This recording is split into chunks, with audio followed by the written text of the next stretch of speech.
All right, we are back. Let's bring Elaine Culotti back here. We don't know what happened, just a full crash, and it happens once in a while. It's been happening in the morning hours lately, more than this time of day. But you were saying about how this will be the undoing of Sacramento. Why? Well, I think that maybe that's when they cut us off. It was probably Sacramento. I just said, that's enough out of her. No. I want to hear more. I want to hear more. It's one thing. It's the only thing in the conversations I've had so far today that made me happy. If we can undo what's going on in Sacramento, I'm very happy.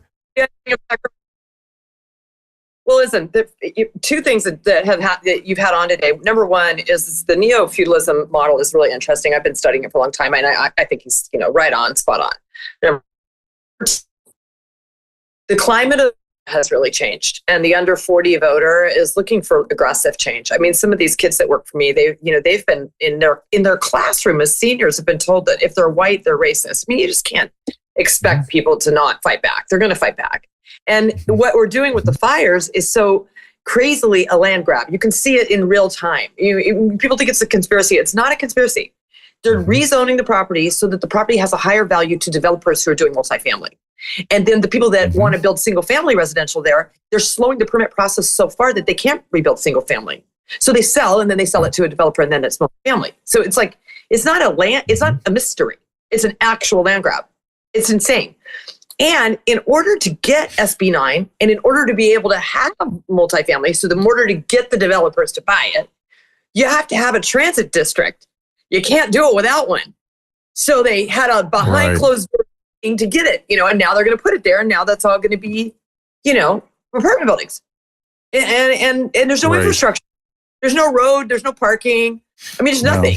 No. And so it's years away from being repaired. And the people that could really ideally maybe help and build homes, they're just not, it's been a year. Yeah. Insurance can't pay out. Oh, nothing's getting done. Nothing. It's just ridiculous. But let's go back to forestry, though, if you don't mind, because to me, this is the biggest sort of, what's the word I'm looking for, where they sort of are not actually believing what they say, which is, if they really are worried about carbon in the atmosphere, they would be worried about forestry first and foremost as the absolute numero uno concern in their lives. They wouldn't be worried about electric cars, because that doesn't come close to the amount of CO2 that the forest fires put in. And I'm here to tell you, I don't know if you grew up in California, but I used to look out at these San Gabriel Mountains, and they were crisscrossed, I've said this repeatedly, with fire breaks. And there were bulldozers up there year-round reinforcing those fire breaks that stopped in the 80s because of the migration of a mouse. People forget this. The environmentalist is what stopped forestry management. And then there were multiple other dumb things, including just defunding it so they wouldn't do it. We had forestry camps here just in La Cañada. They would just all year round be working on forestry management. Is it something that we can solve also, or is it impossible? Well, it's impossible to solve anything when the state's broke. I mean, you've got lobby groups like the Wildlife Group and all of the big homeowners associations and design review boards. And then you have all of the urban forestry stuff with the trees. And then you have the Santa Monica Conservatory with the parks. And they all land grab for open space, but they don't maintain the open space. And they don't have open space. Even though the fire department has programs, there's not any money to implement them. So yes, it is in some part definitely about the brush and, not cutting because of the brush. That's the excuse. But the reality is they don't have any money. So if you don't have any money, then who's going to cut the brush? And that's what I think is happening. Then what? Okay. I agree. I think that's probably right. But now, so what is the psychology of the voters in this town in California that they keep falling for the bullshit? They got Newsom out, then they put him back in again, and they put people in the city council that are incompetent. Clearly, what is wrong with our voters? I think we have two issues. Number one, we villainized Trump in California. So if, for example, Proposition 50 was not about the fact that it was going to really impact farming, it was about the fact that Trump is doing it, so we have to do it to defend ourselves.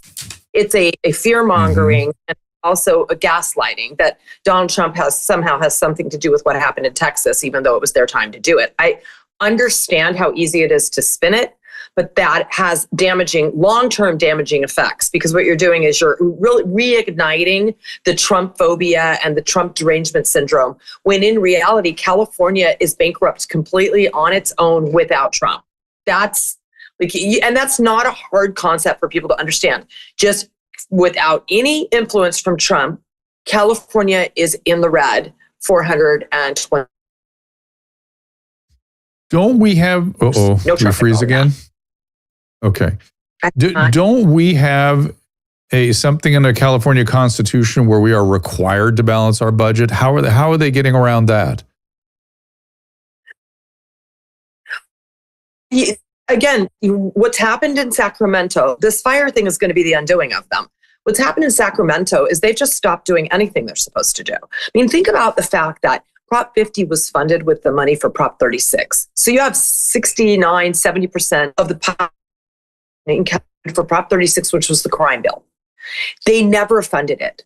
So things that get passed don't get funded. So you think they're going to go and balance the budget? I mean, why? And Gavin, on his way out, the last thing he's going to do is balance that budget. I mean, what would that look like? The incoming governor that replaces Gavin Newsom is going to inherit this debt. That is the one thing that we have to concentrate on. How are we going to solve the debt problem in California? And I'm doing a show right now called Mayors Matter, and I'm going all over California interviewing mayors. And I have to say that Prop 50 took away the voice for a lot of mayors to Sacramento, and the rest of them don't talk to Sacramento anyway. I found it very interesting that mayoral base in California, for all the cities, I'm like through about 18 out of 52. They don't have regular conversations with Sacramento. Nobody comes to visit them. So Sacramento is operating on its own. And now we have no money. So the next person that comes in, and whether it's a Democrat or a Republican, I would prefer that it was somebody more conservative. I really would, at least fiscally. But California is a big state. And this mayoral thing is really interesting, because when you're like at 100, 50,000 people per city, they run really well, which is what Joel was saying. Of course. Yeah. You have a 4 million person city and you have no funding and no infrastructure, and Mayor Karen Bass is in the position to run it. Not only is it not going to run well, but it's also going to drag the rest of the state like a ball and chain to the bottom of the ocean, because it's so expensive and it's so dilapidated and there's so much crime. And those statistics drag California down. The big cities drag California down. So you've got this huge problem where you've got this giant, terrible, terrible optic, and it's really these handful of very misrun cities. San Diego, Sacramento, San Francisco, Los Angeles, those are the cities that take the rest of California and just kick it to the curb. Where can we see those mayor interviews? Oh, it's going to be a minute. I'll finish filming by the end of December, and then we'll do post production, and then slowly they're going to come out, and they're fabulous, and they're fabulous people. You're going to be blown away, and everybody has. And Go ahead. But where will we find that? Lipstickfarmer.com? Where do we find it? Oh, it's going to be. Well, I think it'll stream obviously on YouTube and all of our regular, platforms. So you'll find it on Twitter, YouTube, Rumble, probably somewhat on Facebook, but I think for the most part it'll be on YouTube, Rumble, and Twitter. It's going to be great. But what I'm asking is it the same handle, Lipstick Farmer? Is that the handle? No, it's called Mayors Matter.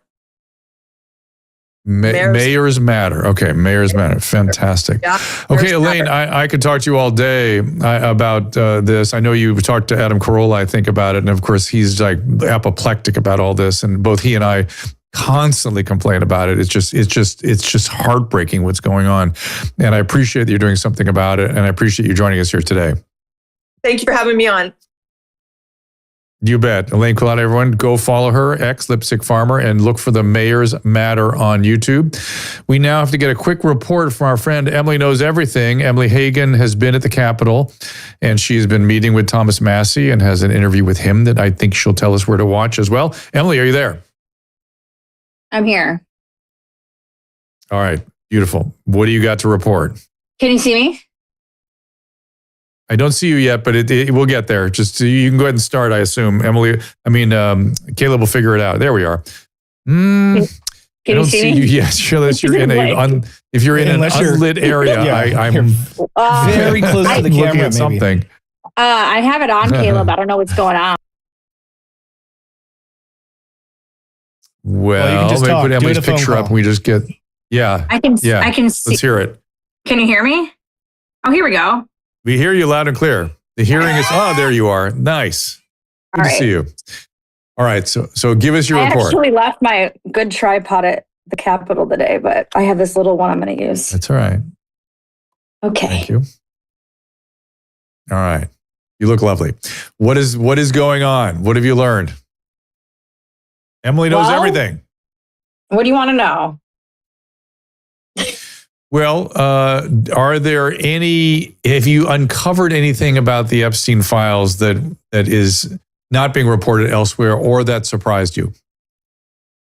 Today, I'm surprised at how optimistic Massey is about the files. He said that, despite Mark Epstein saying that there's this source he has in Virginia that is right now scribbling off all of the names, Republican names, he said that whoever the Department of Justice and whoever is involved, they have to be transparent in their redactions. So whatever they decide to redact, they have to tell the people that are doing the bill, which gives it more transparency. So it's not like they can just start scribbling something and putting out like a fake list. So he did feel... Does he have any theory about who's going to be in there? Photo. Wonder who took it. I don't want to give away too much because I'm going to be dropping my interview tomorrow, but I will say that I think people are going to be excited to hear who he predicts could be in the Epstein files. It could or could not be someone Drew had a problem with once at CNN. Ooh, fantastic. This is a wonderful teaser. I have a teaser clip from you. Do you want me to play the teaser clip, Emily? Yeah, the teaser clip's just kind of a funny one, but you can play it. I have not previewed wait. this. Before you do, hang on. Before you do, did you see Larry Summers' behavior today? The things he was saying and doing? He looked like he really has a problem. Like he's behaving like someone who's going into hiding. Yeah. Well, Trump called him out last night.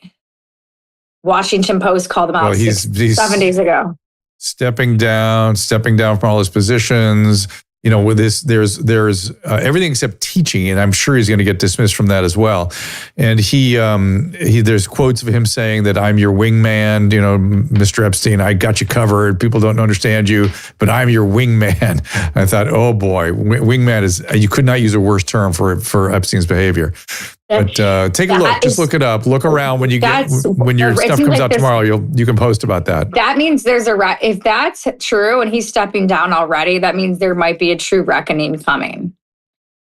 Massey did today talk a little bit about the banks, and I was like, "What bank should I take my money out?" But he doesn't know what bank. But I was like, "Let's figure out what," because he said even high-profile banks might be incriminated, but. When I asked him, who do you think is in the files? And I dropped a few politicians' names today. He said his assumptions and predictions aren't based on any evidence from survivors' stories. It's just his gut feeling that who he feels are connected. And today he did say the Clintons do not run Washington, D.C. anymore. And he also said that, he doesn't trust anyone really in the Republican Party at the moment, except for the four that stood with him, I guess, on this bill. So your title today was really good. Thank you. Yeah. In terms of his, although we got one of your pictures up in our post, and it looked like you had next to Santa Claus. I didn't get who that guy was, but you said he has these instincts. Look at the guy to my right, your left, with the sunglasses on, selfieing himself. I loved his vibe, but then someone commented like, "That guy's the worst." I go, "You know that guy?" You know what kind of bothered me? There was people saying that these people were paid protesters. And I was like, Are you guys serious? You guys, okay, first of all, there was only about 12 protesters there. If you guys not looked at a single comment section on the internet, everyone's saying release the Epstein files. This is not a psyop that we need to pay protesters to be at, like at the free Diddy trial. They had to pay the protesters. This isn't like that. But isn't it interesting? Isn't it interesting that for essentially a 70-30 issue, 70% of the people that want this, that when you ask people to show up, 12 people show up if you don't pay. So that's, people ought to learn from that. That if there's a 500 people, 490 of them are being paid. That's just the way it goes. But listen, I want to play the tape that you sent us. But before I do, one quick thing about Massey. You talked about his sort of instinct about who is on the list. Everything I hear about him is that he is one of the smartest people walking the planet. Do you agree with that? I agree. And I also feel like he was the most down-to-earth politician that I've encountered. Not that I've hobnobbed with the Clintons or the Obamas or anything, but it felt like hanging out like with you and Susan. Because like you don't I'll take that as a compliment. You don't like flex or act cocky. You know, you guys are really down to earth. That's what it felt like. Massey definitely. He had one thing he said today made me really respect him. He said, I said, why are you so brave? Why are you willing to go against the party, Trump? Why are you willing to put your career on the line? And he said, and I said, and why is everyone else so afraid? Because he said they're secretly whispering to him like they agree with him. And he said, it's because I don't really care about the job as much as they do. They care about the job too much. And I think that's that said a lot. I like when people aren't desperate to have like a job and they do something for the cause. It's also when something is right, it doesn't feel like courage. It just feels like I have to do it. Let's look at this little video you sent us. Caleb? Do you think Epstein's still alive? No. And do you think he was a Mossad agent? Let's talk about agent. I think he helped Mossad. Was he collecting blackmail on our politicians and that's why no one wants these released? You know, I don't know if it was blackmail, but let's say you were a drug user and you bought drugs from a drug dealer. The drug dealer doesn't blackmail you. The drug dealer has what you want and then you start doing things for the drug dealer.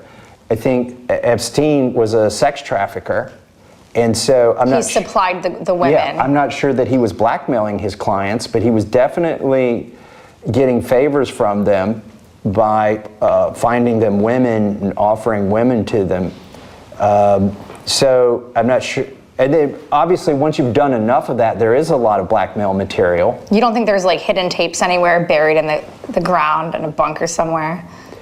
Yeah, I think there probably are tapes like that. Are they getting erased by the people? I don't know. I don't know that Pam Bondi said there were a lot of tapes. That's what I'm saying. There's a lot of misinformation and conflicting information out there. So how do you expect the American people to believe any of it?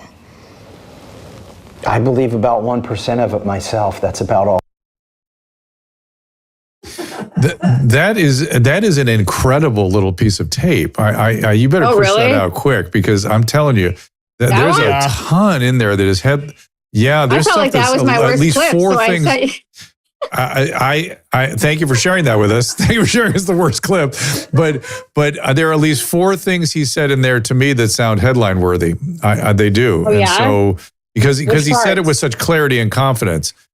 The idea of these, essentially he's saying these people are sex addicts and that Epstein was the supplier. That's a really interesting construct. Number one. Number two, he said Mossad was being helped. That's a huge headline.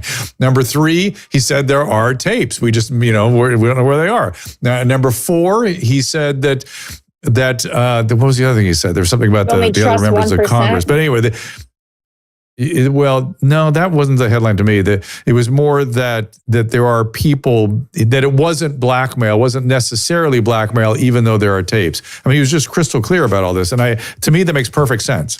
Perfect sense. So well done, Emilie. You've been saying all along, like, you don't think there's this, like Epstein had a diary where he wrote like the list of the blackmail. So this probably makes more rational sense to you.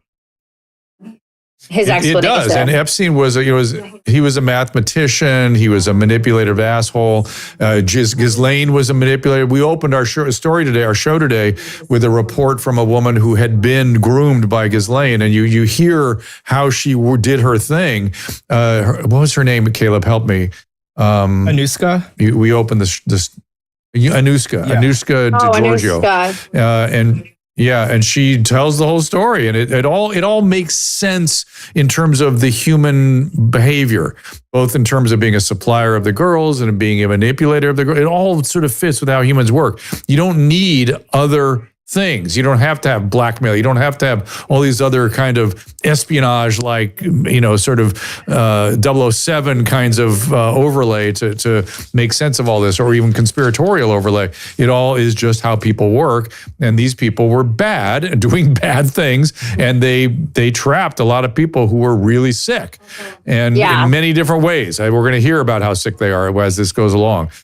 Emilie, I actually have to wrap up. I do appreciate you sharing that video with us and coming on and giving us your updates as you always do. I think I'll need one again tomorrow. Guys, everybody agree with that? There was some pretty good stuff. You're massive. I was a little scared to release the Mossad, so I wanted you to put the Mossad video out first. Right. Let's see if you get canceled. All right, well, okay. Yeah, we'll push it out. Listen, he says what he says. You didn't say it. You're doing a good interview, and he says these things with clarity.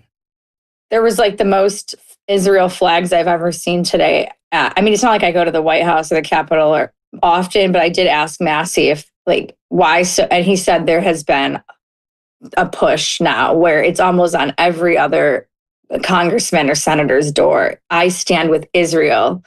I stand with Israel. And it is interesting. So I think there could be some pushback on the interview when he does say that. So I'm a little nervous to put it out. Interesting. We'll see. And also we were hearing in one of our interviews earlier before you came on that 40-year-olds and under are not standing with Israel. They're just generally sort of see that as a boomer standard that they're just not fully signing up for. Not that they're against them, but they don't have the same kind of value base in it. So, okay, Emilie knows everything on Instagram. So that's where you go. Probably mostly the Dems. It's Emilie with an IE, and by tomorrow, Emilie's tape will be up. Maybe not. I don't know. I'm heading to a MAGA party right now, so hopefully it'll be out tomorrow, but I don't know if it'll be out tomorrow. I need an editor. Please put it out. RFK Jr. What is a MAGA party? I mean, how much fun do they have? Justin Trudeau's half-brother, Kyle Kemper, is hosting a party. We know him. We know him. Kyle. So Kyle wanted us to come cover. Bobby 3 is RFK's junior son. So he's releasing a book about Fauci. So it's tonight. We interviewed him. We interviewed him. Good guy. Oh, you did? He does not hold. He does not pull his punches. You interview him. He'll say it. Well, Kyle for sure, but Bobby 3 will talk about who killed his great uncle, who killed his grandfather. He just goes. He does not give a shit. Now that you know who's going to be at the party, do you kind of see why I'm like, these are the people? Now you're like, do you see why maybe it won't be out at 8 a.m.? These are like wild characters. Yeah, no, you will. I know you're very disciplined, and I just want to ask Kyle I need to ask Kyle about Katy Perry. I have to be like, what's going on with your? Okay. We have to get to the bottom of it. I've known Katie over the years. She's a nice woman. She deserves a little bit of grace. I don't understand the Justin Trudeau thing at all. Oh, look at that. I need Ozempic. I need Ozempic. See how thin Katie got? We want V-Shred for you. Susan, when I get back to LA, I'm joining V-Shred and I'm going to do it. drdrew.com/V-ShredMD. Oh, right, also, Emilie, I'm interested in the hot cocoa bone. You don't need to lose. Thank you. The hot cocoa. That is awesome. We love that stuff. Yeah. Beth, I agree. So, okay, we love you. Thank you. We'll see you tomorrow, hopefully, for a little check-in, and we'll look for those videos. This sounds like, to me, like you're going to be right in the middle of it. There's upcoming shows here. Susan Crabtree and Joel Gilbert tomorrow. I think Joel did a new documentary about Roseanne. Ryan Sickler, Chef Gruel's coming by. Tim Hardaway, the basketball player, has got a documentary out. We're going to get to him. A lot coming up. Just consult drdrew.com, drdrew.tv. Emily's been on fire with the bookings, so you'll want to be here. They're Tuesday and Thursday at 2, Wednesday at 4. These are Pacific times. We appreciate all of you guys on Restream. I was late getting to the Restream. I didn't have it signed in properly. I figured there was a problem. And of course, you guys on the Rumble Rants, thank you for being there. Let me look really quickly. Okay, everybody, I got to run. I got to do a little Finnerty hit. So what do you got there, Caleb?